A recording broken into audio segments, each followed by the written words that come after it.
Sveikinu prisijungus į Vilnius Coding School programos pristatymą naukot technologijos, skaitmeniniai sprendimai be programavimo. Esu Ugnė Jurgelevičiūtė, Vilnius Coding School karjeros centro vadovė ir būsiu mūsų šio susitikimo moderatorė. Tai truputį apie no-code, jeigu kas girdėjo, kas negirdėjo, tai yra sprendimai, kurie leidžia kurti internetinės svetainės ir mobiliasias aplikacijas be techninių programavimo žinių. Ir šiandien sužinosite, kodėl verta rinktis no-code mokymus, susipažinsite su pačia programa ir, praktiniais projektais, ties kuriais dirbsite pačios programos ir kurso metu. O pačią programą šiandien pristatys mūsų ilgametis Vilnius Coding School lektorių komandos vadovas Andrius Markevičius, kuris taip pat yra Dydžio Apps įmonės savininkas, turintis 18 metų patirtį, kuriant tinklapius ir mobiliasias programėlės. Tai labas, Andriau. Sveiki visi. Taip, tai po pristatymo jis atsakys į jūsų klausimus susijusius su programa, o po pristatymo jums papasakosiu apie Vilnius Coding School karjeros centrą ir teikiamas paslaugas. Tai ką, tiek iš manęs.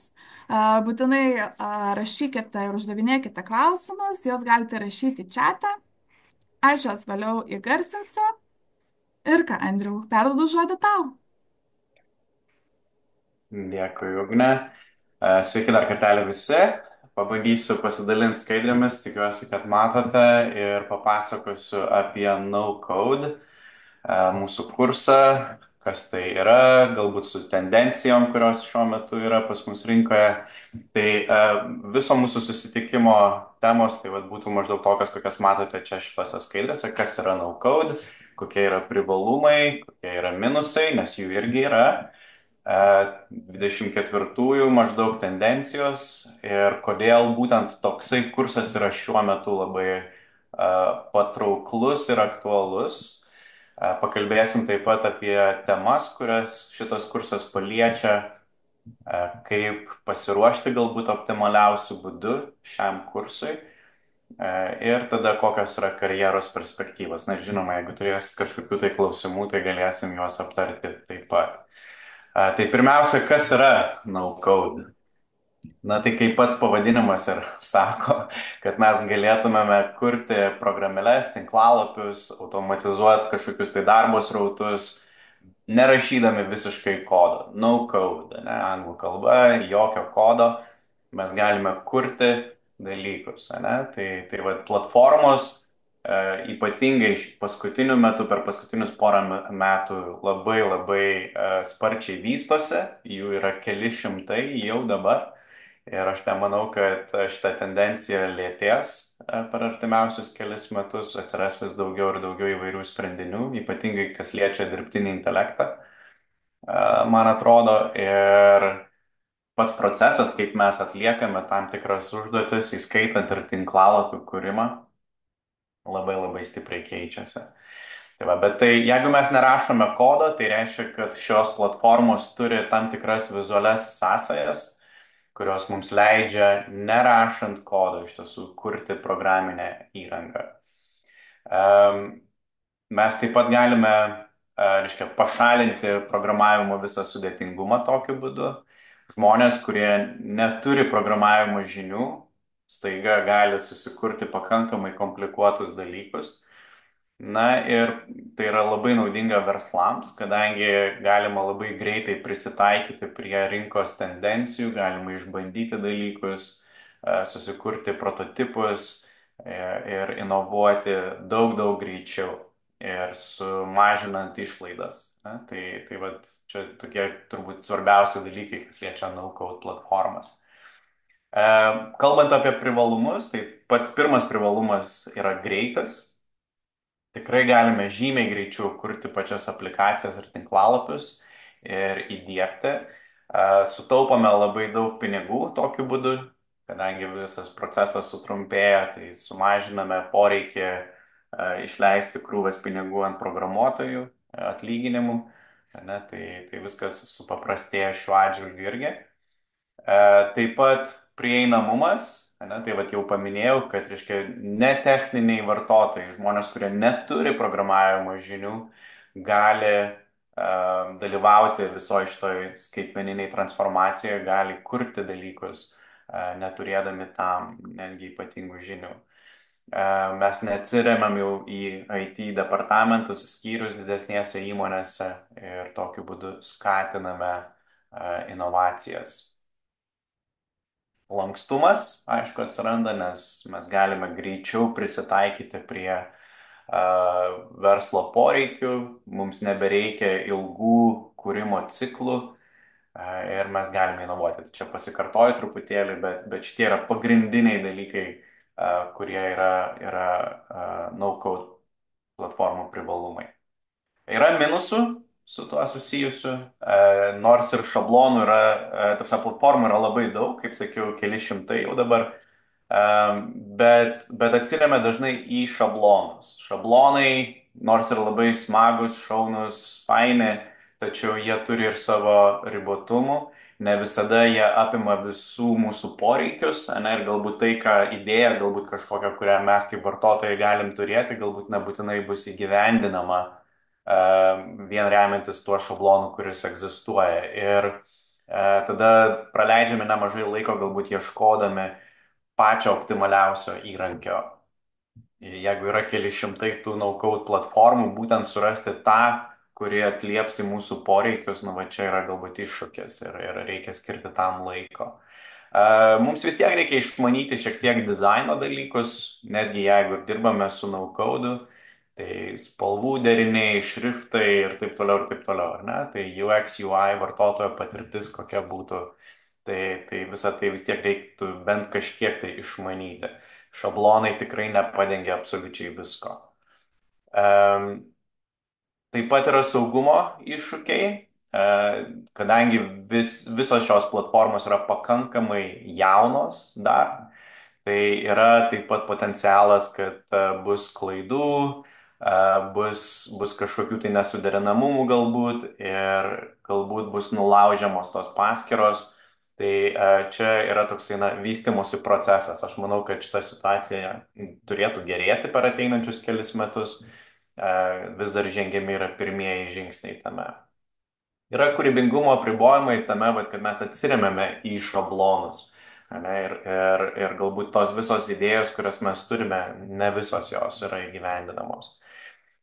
Mes dažnai esam prirakinami prie vieno iš tų įrankių. Ir iš tiesų taip yra, jeigu mes pradedam dirbti su viena no-code platforma, pereiti prie kitos nėra taip lengva. Tarkim, netgi tie iš jūsų, kas galbūt esate ragavę tinklalapių kūrimo ir jūs dirbote, tarkim, su WordPressu kokio nors, ar ne, arba su Wix, arba su Shopify, pereiti nuo vieno prie kito, jūs žinot, kad yra pakankamai sudėtinga. Ir dažnai tenka kurti viską nuo nulio.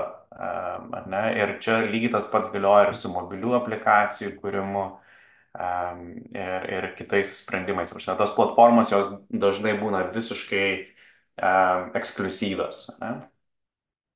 Kitas dalykas yra kaina. Tai nėra taip, kad jos yra nemokamos. Dažnai šios platformos turi savo įkainius mėnesinius ir tenka mokėti tos pinigus ir tada reikia iš tiesų taip pat pereiti per visus įmanomus variantus no-code platformų, kad surasti būtent tą įrankį, kuris ne tik tai, kad leidžia mums įgyvendinti tai, ką mes norime, bet taip leidžia tai padaryti taip pat ir kainos atžvilgių efektyviai. Tai čia irgi gali atsirasti niuansų. Tai pavyzdžiui, yra vieni įrankiai, kur galbūt jūs mokate vieną mėnesinį mokestį, bet jūs turite neribotą skaičių projektų, kur jūs galite kurti. Ir tuo pačiu yra platformos, kur už kiekvieną atskirą projektą jūs turite mokėti atskirai. Ir ta kaina gali šoktalt labai labai greitai, labai ženkliai. Ne? Na ir plečiamumo iššūkiai, kai mes norime čia tas angliškas žodis scalability, kai mes norime pasiekti daugiau vartotojų, galbūt su kai kuriuom platformom atsiranda ir tas iššūkis, kad serveriai yra galbūt riboti ir mes negalime pasiekti visų. Tai vat yra šiek tiek minusų, turėkite tai omeny. Tai nėra taip, kad no-code platformos viską išsprendžia staiga. Mes judame teisingą linkmę, aš manau, ir per ateinančius kelius metus tai tikrai bus mūsų tendencija, ypač kas liečia tinklalapių kūrimą ir mobilių aplikacijų kūrimą. Em, Manau, kad atsiras dar geresnių produktų turbūt ateityje, bet turim turėti omeny šitus iššūkius taip pat. Dabar kokios yra tendencijos pagrindinės ir aš čia norėčiau praleisti šiek tiek laiko kalbant apie va šitus penkis pagrindinius dalykus, penkias tendencijas. Parodysiu keletą pavyzdžių, taip pat tinklalapį jums. E, Ką mes pastebėjom per praėjusius metus ir šiuos metus, tai kad auga labai stipriai dirbtinio intelekto integravimas. Yra bent keletas įrankių. Pavyzdžiui, vienas iš jų yra Softer, vadinasi, softer.io.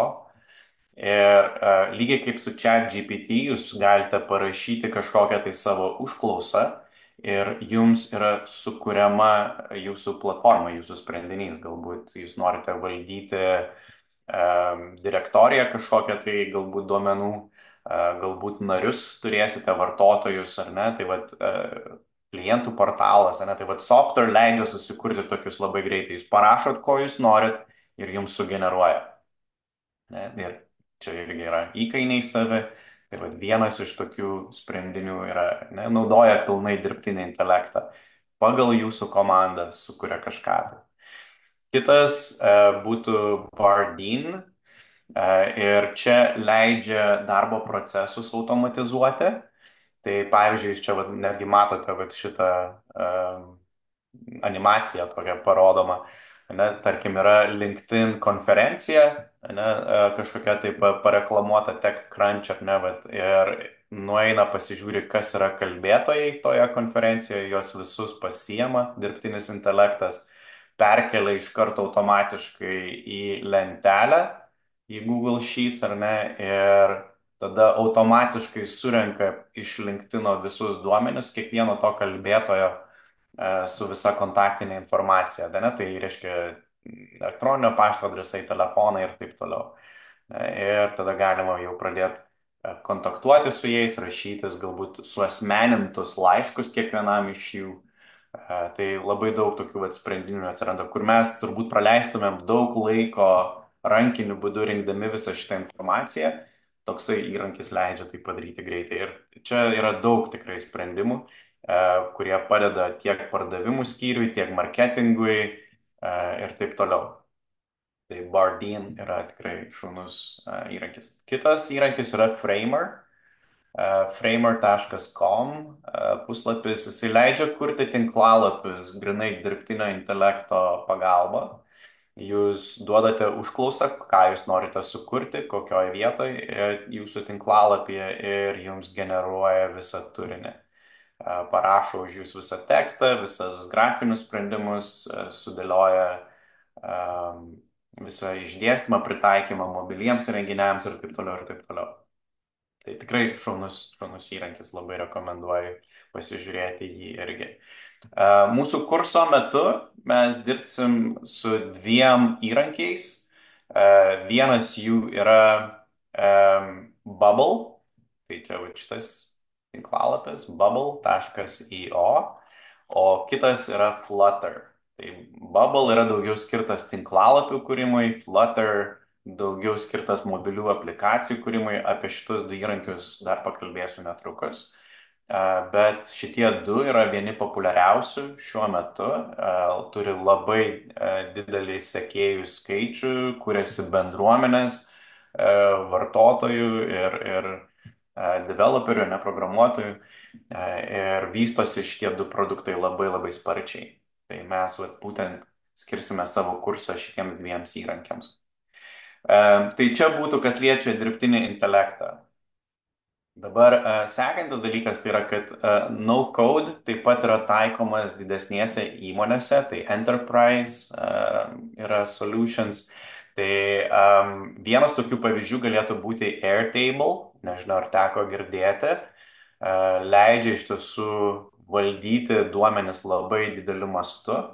Ir ypatingai didelėms įmonėms tai yra be galo aktualu. Mes čia kalbame apie milijoninius srautus vartotojų. Ne? Tai Airtable padeda tai daryti be jokio programavimo labai labai lengvai. Kitas yra Xano. Xano irgi leidžia susikurti serverį backend'e vos per kelias minutės ir valdyti irgi labai didelius duomenis pakankamai paprastai irgi, be jokio programavimo. Tai čia irgi va, toksai šaunus įrankis. Dabar gal čia pažinsiu skaidrių iš tą langų atidarytų kiekį, kad galėčiau papasakoti dar truputėlį daugiau.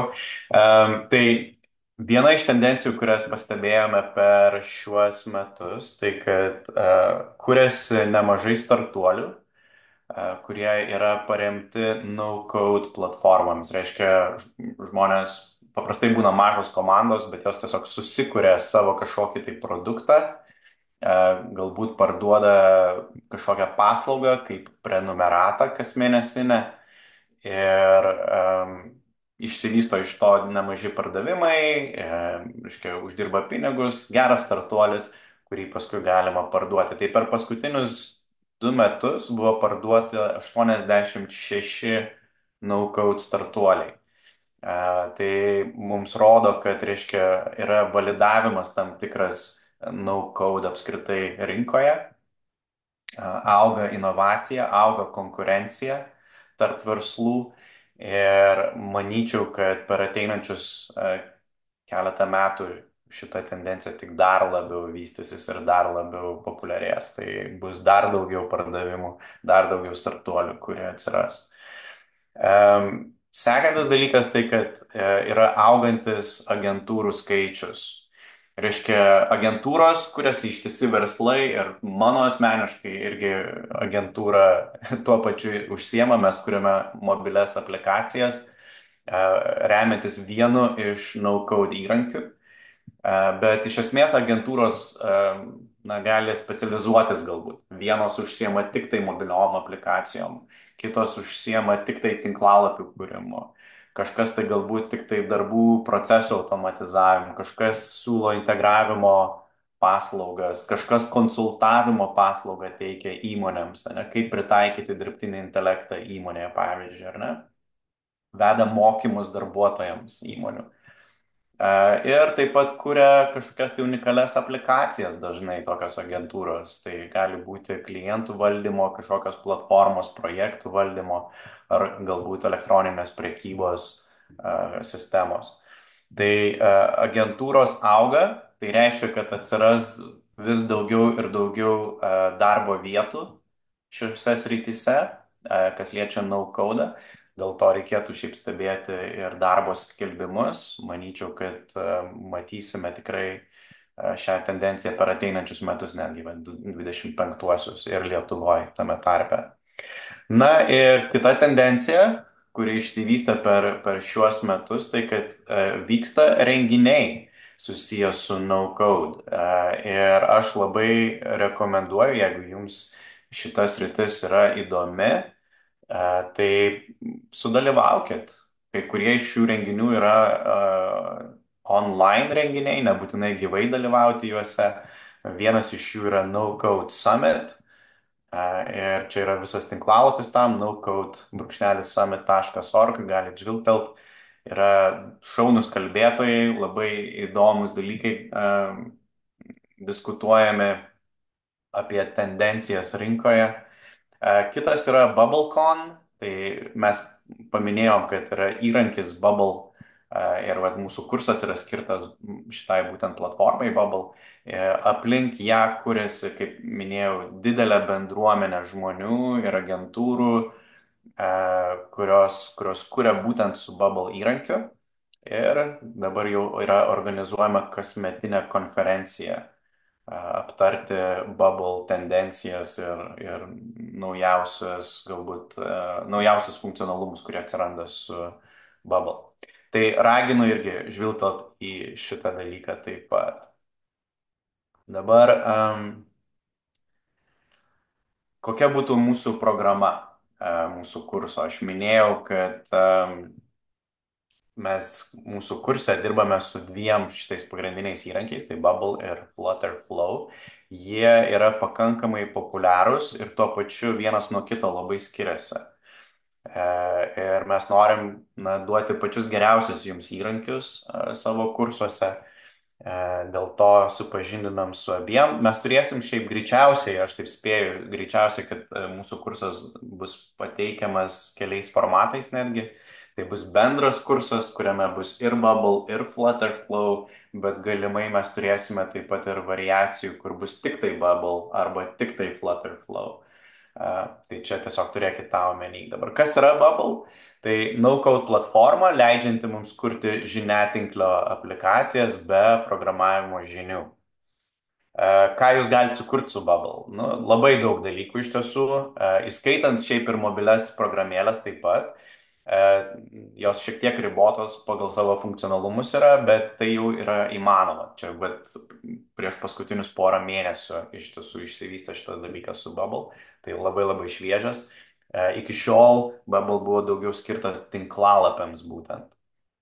Galite kurti SaaS programas, tai reiškia prenumerata yra kažkokia tai ir jūs parduodate paslaugą, savo aplikaciją kaip paslaugą, ar ne? Tai būtent prenumerata paremta. Tada galite kurti galbūt socialinius tinklus, vartotojų profilių sistemos gali būti, galbūt chat kažkokie funkcionalumai. Per tai taip pat elektroninės parduotuvės laisvai galima kurti su Bubble ir taip pat projektų valdymo įrankiai įvairiausi. Tai pakankamai sudėtingi dalykai. Mes nekalbam apie statiškus tinklalapius, kur jokių duomenų nėra, tiesiog gražiai atvaizduota kažkokia informacija ir viskas. Mes kalbam apie pakankamai sudėtingus dalykus, kur galime valdyti ir produktus, ir įvairiausius duomenis, ne, ir kainas nustatyti, ir pardavinėti kažką. Tai reikalauja backendo, tai reikalauja duomenų ir jų saugojimo, valdymo ir taip toliau. Ir visa tai yra įmanoma su tokiom no-code platformom kaip Bubble. Pagrindinės savybės Bubble tai būtų, kad yra vizualus kūrimo procesas, jums nereikia rašyti kodo, nu, tai čia vis užsiminima apie tai, kad no-code tai reiškia, kad be kodo rašymo. Yra dizaino lankstumas, galime iš tiesų prisitaikyti prie įvairiausių idėjų, įvairiausių sprendinių, galime paimti Figma, pavyzdžiui, dizainus ir įkelti juos į mūsų no-code šią platformą.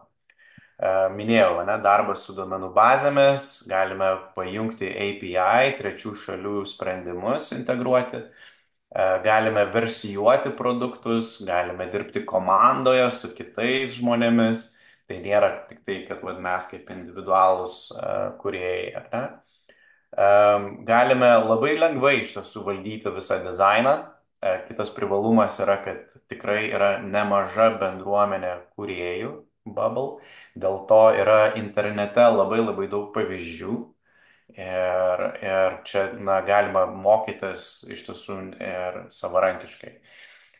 Taip pat yra šablonų parduotuvė, reiškia, jų sprendimai yra sukurti, jums belieka tik tai įsigyti tą šabloną ir pritaikyti pas save. Tai tarkim, darbo skelbimų galbūt kažkokį tai tinklalapį gal norėtume turėti, ar ne? Tai laisvai, jokių problemų. Tai yra tiesiog jau paruoštas šablonas, kurį jūs galite taikyti pas save. Kalbant apie Flutterflow, tai irgi yra no-code platforma ir jinai skirta kurti Flutter kalbos pagrindų veikiančias mobilias ir web aplikacijas. Jūs reiškia, galite susikurti programėlės, appsus, ne, ir jie bus pritaikyti tiek iOS, tiek iPhone'ams, ne, tiek Android operaciniai sistemai. Galime kurti progresyvias web aplikacijas, tai reiškia, kai mūsų tinklalapiai elgesi kaip mobilios programėlės. Ne? Taip pat galime kurti žaidimus, interaktyvias aplikacijas kažkokias, tai Flutterflow yra pakankamai galingas. Vienas dalykas, kuo Flutterflow išsiskiria iš kitų no-code platformų, yra tai, kad mes turime galimybę parsisiųsti kodo pavidalu visą tai, ką mes sukuriam. Nors patys nenaudojame jokio kodo, dėliojame viską vizualiai tačiau galiausiai tą galutinį mūsų sukurtą produktą mes galime parsisiųsti kodo pavydalu ir galbūt įtraukti jau tada į kitas platformas, ne, kur programavimas yra naudojamas. Tai galime perduoti jau tikriems programuotojams, jeigu reikia kažką tai pamodifikuoti galbūt. Mes galime versijuoti savo kodą. Tai atsiranda, na, jau tokie galingi funkcionalumai, kur mes galime prisitaikyti galbūt labiau. Taigi čia irgi yra vizualus kūrimo procesas, be kodo rašymo, yra komandinis taip pat bendradarbiavimas. Mes galime integruoti Firebase ir tai leidžia mums dirbti su duomenų bazėmis. Galime turėti taip pat animacijas, light mode, dark mode, ne, pritaikyti pokalbis, chato, taip pat push notifications, tai reiškia tie pranešimai, kurie mobiliose aplikacijose iššoka. Ne, va tokius dalykus mes galime sukurti su Flutterflow. Ir irgi yra paprastas dizaino valdymas. Kaip pasiruošti optimaliausiai šitam kursui? Aš sakyčiau, yra trys dalykai. Vienas tai yra YouTube kanalai. Labai raginu jūs pasižiūrėti Bubble YouTube kanalą.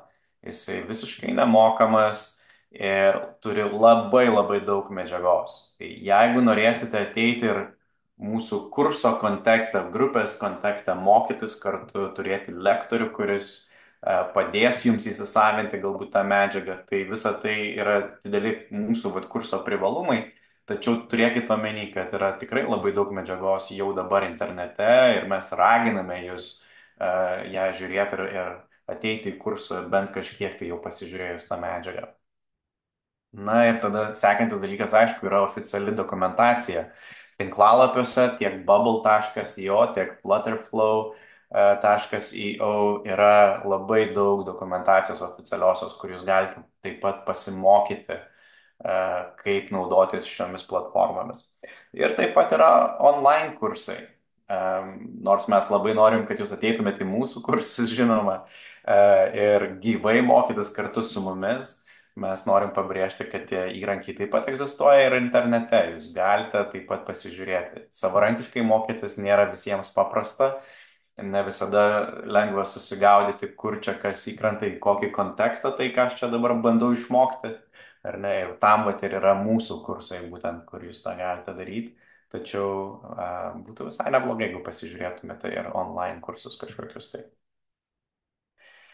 Ką mes paliečiam mūsų kurso metu? Tai čia yra kelių skaidrių sąrašas iš esmės viso to, ką mes diskutuojame mūsų kursuose. Tai žinoma, susipažįstame tiek su Bubble, tiek su Flutterflow darbinė aplinka, kaip viskas atrodo, kaip ką galime valdyti šiuose platformose, kaip įkelti dizainą, kaip turėti paieškos funkcionalumą, ne? Kad galėtumėm greitai susirasti tai, ko mums reikia galbūt, kas liečia kūrimo procesą. Kaip nustatyti URL parametrus, čia daugiau šitas galbūt prie Bubble yra, jeigu kūrėme tinklalapį kažkokį, kaip mes no-code platformoje galime suvaldyti visus vidinius mūsų puslapius, ne, ir kaip juos užvadinti teisingai, kaip juos susijęti vieną su kitu. Tai va čia būtų ta tema. Toliau yra pakartotinų elementų panaudojimas, daugkartinis panaudojimas kažkokių tai dalykų, kad mums nereikėtų juos kurti vėl ir vėl nuo nulio. Tai va, kuo Bubble ypatingai yra nuostabus, tai kad mes sukūrę vieną kartą kažkokį dalyką galime jį išsisaugoti ir tada taikyti įvairiose vietose mūsų projektą, kur mes jį darom. Tada yra SEO sprendimai, tai kaip susikurti aplikaciją ar tinklalapį yra vienas dalykas, bet kaip padaryti, kad kiti žmonės surastų tai, ką mes sukūrėme, ne? Čia visai kitas iššūkis. Ir čia jau mes kalbame apie optimizavimą pagal paieškos variklius, pagal paieškos sistemas. Ne? Ir Bubble turi nuostabius įrankius tam. Tai čia vat irgi paliesime tai. Taip pat tiek su Bubble, tiek su Flutterflow mes mokysimės kurti vartotojo sąsajas, reiškia, kaip padaryti visą vartotojo registracijos procesą su vartotojo vardu, su slaptažodžiu, ne? kaip apsaugoti vartotojo sąsąją ir tada leisti jam prisijungti. Tai be jokio kodo rašymo, kaip va tokius dalykus atlikti. Tada pritaikymas mobiliems įrenginiams, ne, tai va, ypatingai kas liečia Bubble, jeigu kūrėme tinklalapį kažkokį tai projektą, ne, tai va, kaip padaryti, kad jisai būtų pritaikytas, nes su no code, reiškia, be jokio kodo, nei vienos kodo eilutės nerašome, bet gauname pilnai veikiantį pritaikymą mobiliems. Saugumo nustatymai, tai dar viena iš temų, aktuali, jau minėjau apie tai šiek tiek anksčiau. Kaip pajungti trečiųjų šalių sprendimus? Na, tai galime tą daryti per API, įvairiausius API, jų yra dešimtys tūkstančių ir mes tą galime daryti su no-code taip pat. Vienas iš tokių API yra Stripe ir galimybė priimti mokėjimus. Tai žinau, kad yra ir tarp jūsų čia keletas žmonių, kiek man teko girdėti, kuriems yra aktualu būtent šita tema. Ne, jūs galbūt norite susikurti elektroninę parduotuvę be kodo rašymo, ar ne, ir norite turėti galimybę priimti mokėjimus. Tai vat Bubble turi tą galimybę. Ir mes kurso metu paliesime, kaip įgyvendinti būtent šitą funkcionalumą. Tada iš ko susideda mobilių programėlių struktūra, kaip dėliojami yra komponentai, kaip yra atliekami interaktyvumai programėlėse ir animacija, kokie yra šiuo metu aplikacijų šablonai, paliečiam tai, kokia yra sąlyginė logika, reiškia, jeigu vartotojas padarys taip, tai tuomet mes padarysim, kad mūsų aplikacija elgtųsi šitaip, ne? Nu, maždaug tokia logika būtų sąlyginė. Tai vat, mokysime tą daryti be programavimo. Tada chat funkcionalumas, tai pokalbių funkcionalumas, ne, kai vartotojas gali parašyti, mes galim atsiliepti, arba galbūt vartotojai gali tarpusavėje bendrauti mūsų platformos viduje. Kokius globalius nustatymus mes galim padaryti, tai reiškia, galioja ne tik tai vienoje kažkokioje konkrečioje vietoje mūsų projekte, bet per visą mūsų projektą. Toliau darbas su duomenų bazėmis, ne? Tai kaip sukurti duomenų bazės be jokio programavimo, kaip perduoti duomenis, kaip atvaizduoti duomenis iš duomenų bazės, ne? Ištraukti juos ir atvaizduoti mūsų mobilioj programėliai arba tinklalapyje. Tai vat, kaip valdyti Firebase, ne? Kaip atlikti paiešką duomenų. Tai visi šitie dalykai yra mūsų kurse paliečiami. Testavimas, ypatingai kas liečia programėles, kaip mes galėtumėm ištestuoti prieš paleidžiant į parduotuves, prieš parduodant mūsų programėlę, ne, tai reiktų ištestuoti. Mes apie tai kalbėsime kurse irgi. Kaip apskritai paruošti pačią mobilę programėlę App Store ir Google Play parduotuvėms. Tai neužtenka susikurti savo šauniai kompiuteryje, ar ne? Mes turbūt, kad norėsim, kad ta mūsų programėlė būtų pasiekiama kitiems ir siunčiama iš App Store ir Google Play. Na ir kaip susikurti darbų portfelį. Tai viena iš tokių svarbesnių temų viso kurso metu. Norime paruošti jūs darbo rinkai ir su šiuo kursu irgi, nors ir čia nekalbame apie programavimą, tačiau susikurti darbų portfelį, gerą darbų portfelį yra labai labai svarbu. Stiprus darbų portfelis padės jums susirasti naujų klientų galbūt, arba padės jums rasti naują darbo vietą, ne, IT įmonėse galbūt netgi, arba tose pačiose no-code agentūrose, apie kurias jau minėjau. Tai tada klausimas iškyla, o tai kokius projektus tada reikėtų dėti į darbų portfelio sistemą, tinklalapį, galbūt ką mes čia galėtumėm parodyti, ne? Tai bendrai imant, aš sakyčiau, reikėtų galvoti apie tokius projektus, kurie atskleistų jūsų kompetencijų spektrą, ką jūs sugeba daryti, ar ne? Koks yra jūsų gebėjimas spręsti problemas, kad toksai dalykas irgi atsiskleistų per jūsų projektus, kad parodytų jūsų kūrybingumą, kad parodytų kad jūs žinote iš esmės ir išmanote pagrindinius mobilių programėlių kūrimo principus. Ne, tai va, tokie dalykai yra tikrai aktualūs, kalbant apie darbų portfelio kūrimą.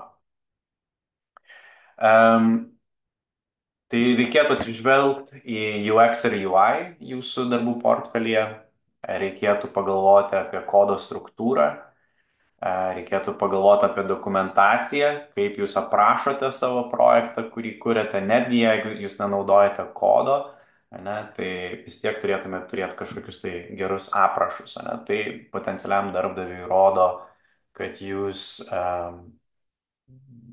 galite visapusiškai kurti sprendimą, ar ne? Kad jūsų projektai yra prisitaikantys pagal ekrano pločius, reiškia pritaikymas yra mobiliems įrenginiams, labai svarbu.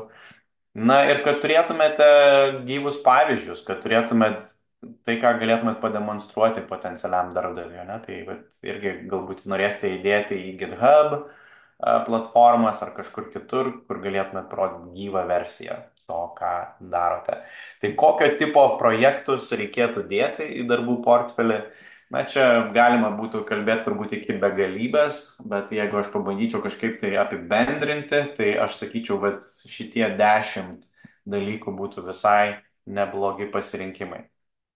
Tai pats pirmas yra vartotojų autentifikavimo sistema. Kodėl sukurti tokį būtų visai neblogai? Iš esmės, autentifikavimas yra viena tokių pagrindinių funkcijų daugelie programėlių, ar ne, ir tinklalapių. Mes leidžiam vartotojui susikurti savo paskyrą. Ir jūsų toksai projektas, jisai iš esmės parodo, kad jūs galite integruoti duomenų bazės į savo projektus, jūs galite užtikrinti vartotojų saugumą, ne, tai atskleidžia tam tikras jūsų kompetencijas.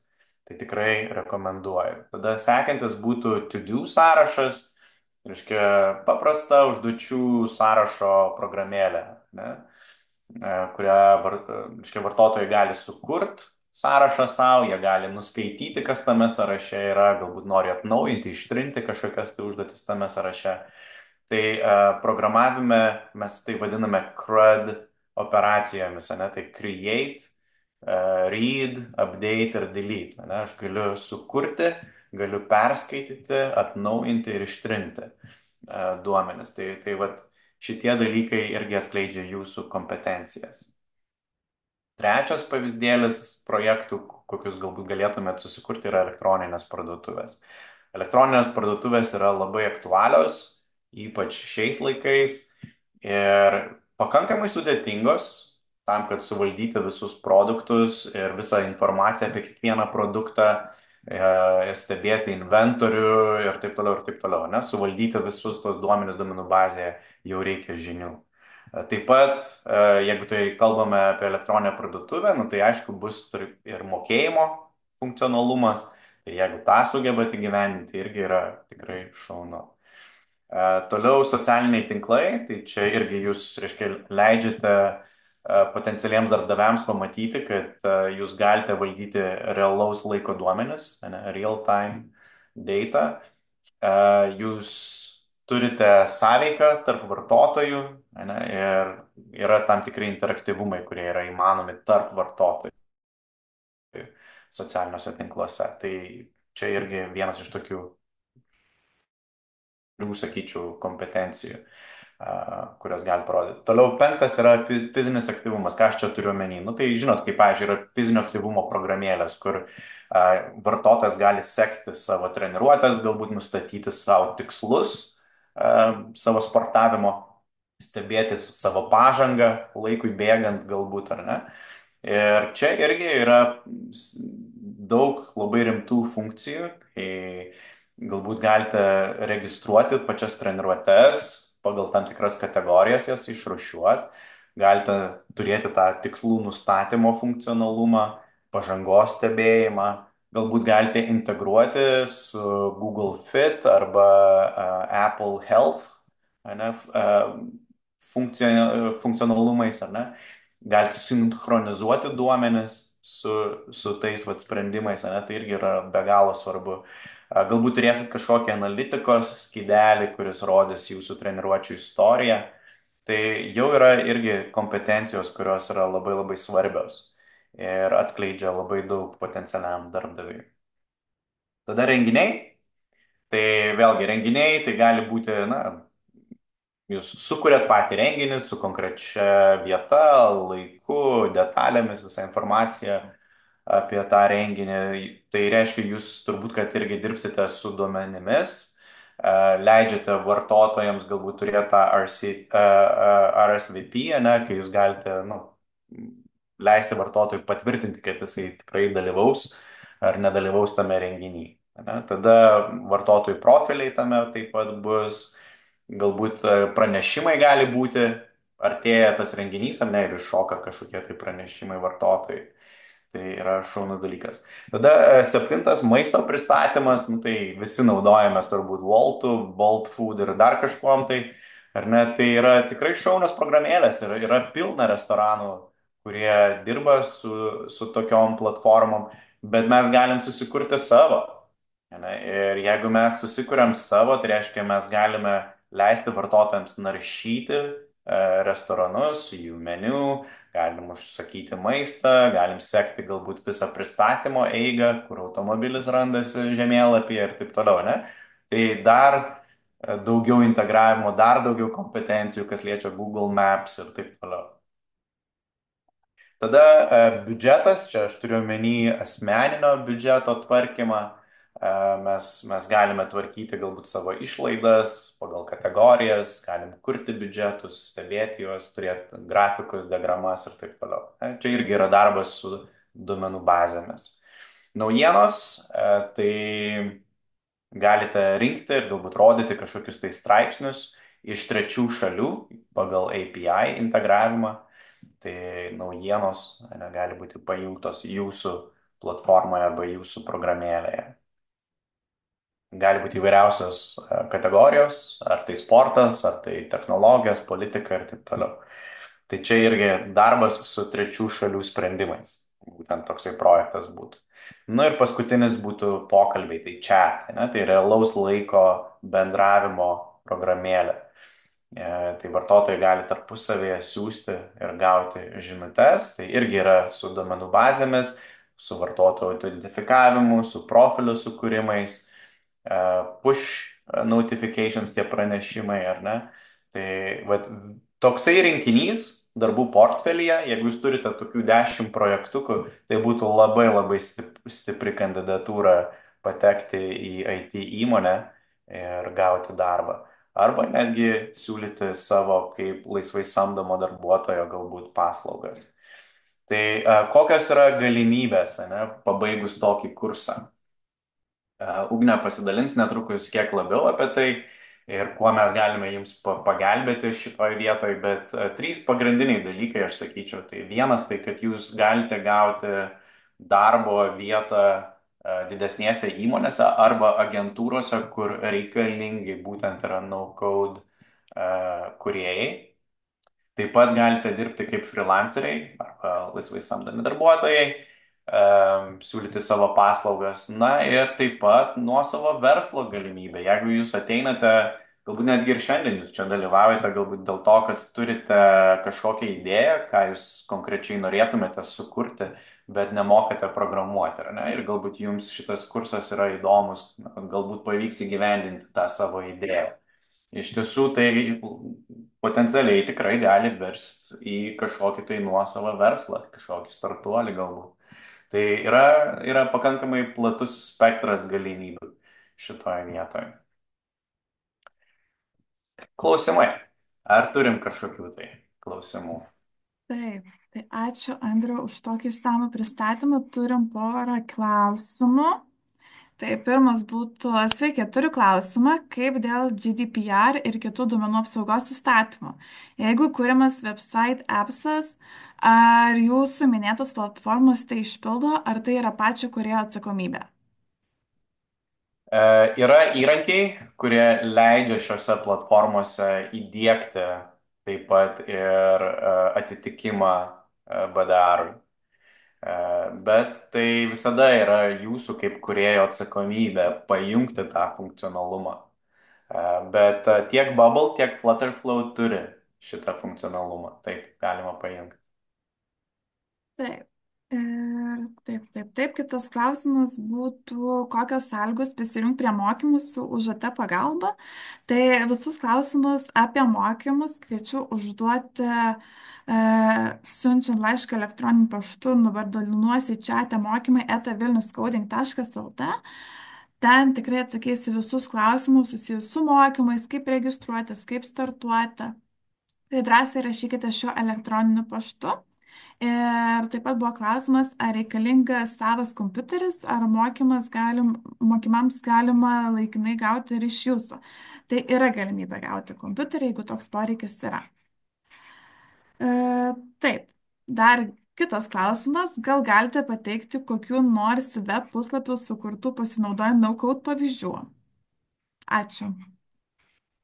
Šiuo metu čia neparodysiu, tačiau kurso metu, ką mes darysim, tai pavyzdžiui, Airbnb kloną darytumėm arba Instagramo kloną darytumėm, ne? Tai va tokių, galvokit apie maždaug tokio profilio, tokio tipo tinklalapius. Tai va, jo, su Bubble mes tą darysim. Taip, ar turime dar klausimų?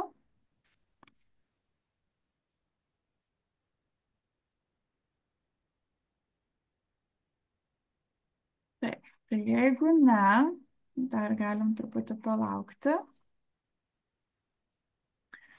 Jeigu kol kas ne, tai galim pereiti prie karjeros centro pristatymo. Taip, pasidalinsiu savo ekranu, toj sekundę.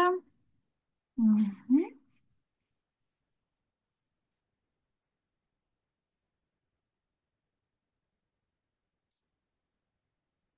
Taip, turėtumėt matyti mano skaidrės, taip? Taigi, karjeros centro paslaugos priklauso visiems, kas baigia mūsų mokymus. Ir kai jūs pabaigiat mūsų mokymus, jūs gaunate iš manęs laišką, kur kviečiu jūs dalyvauti karjeros konsultacijai. Tada jūsų laukia grupinės karjeros dirbtuvės ir kiti individualūs užsiėmimai, rekomendavimas, pagalba ir palaikymas, bei be abejo įsidarbinimas ir tolimesnis augimas.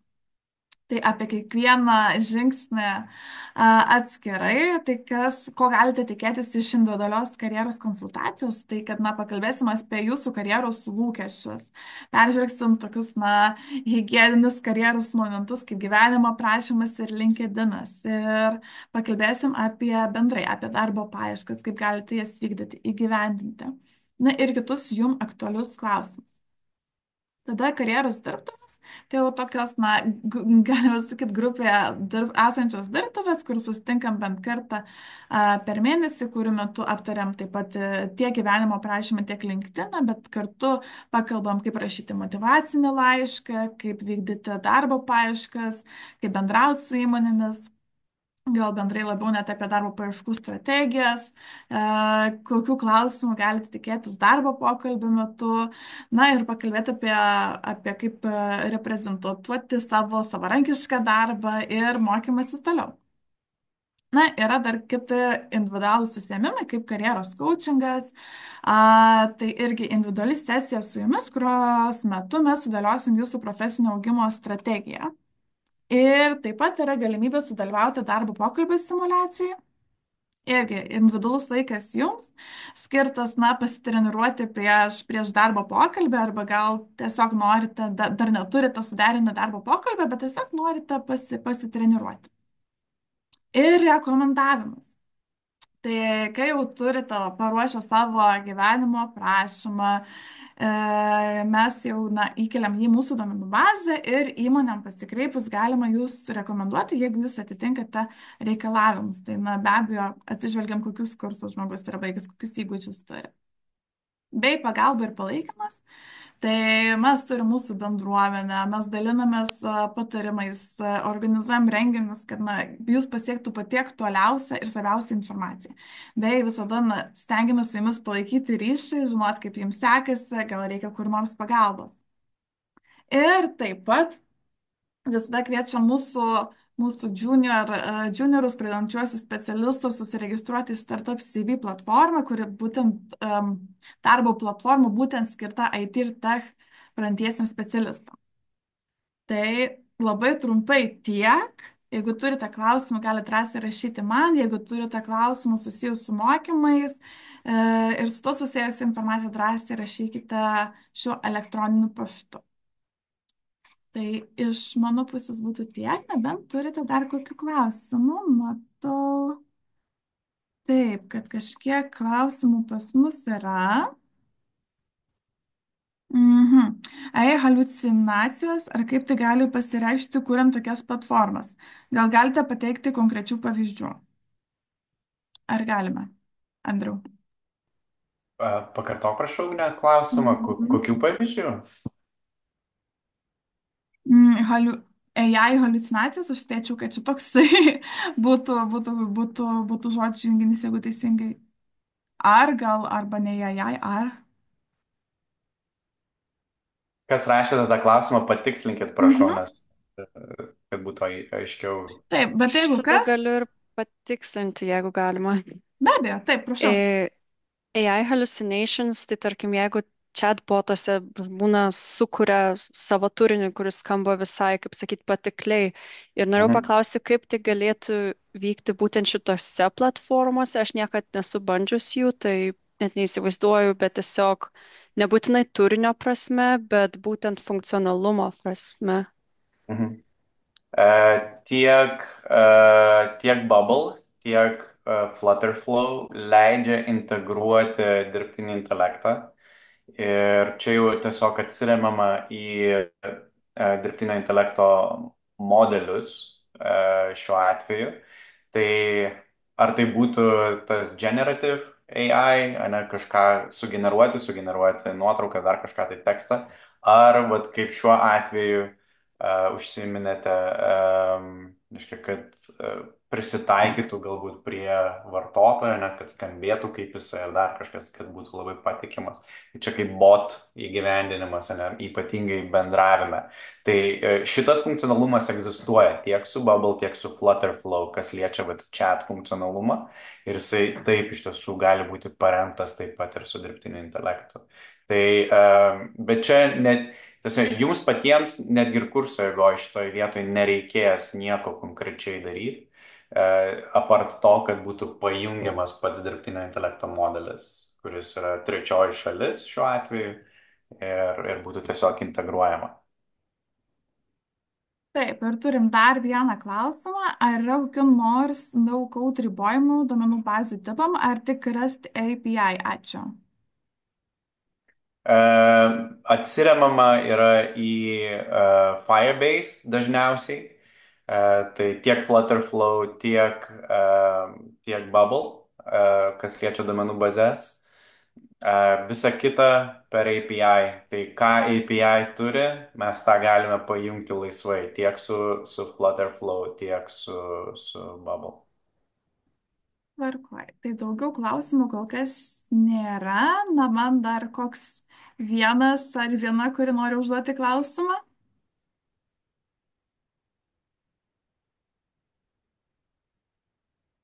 Jeigu nėra, tai tada labai noriu padėkoti dalyvavusiems NoCode programos pristatymą. Noriu padėkoti lektoriui Andriui, kad pristatė programą ir ką. Jeigu turėsite kokių klausimų, tikrai drąsiai kreipkitės į mane, į karjeros centrą, apie mokymus, kaip ir minėjau, drąsiai rašykite mums elektroniniu paštu ir ką tada iki kitų kartų.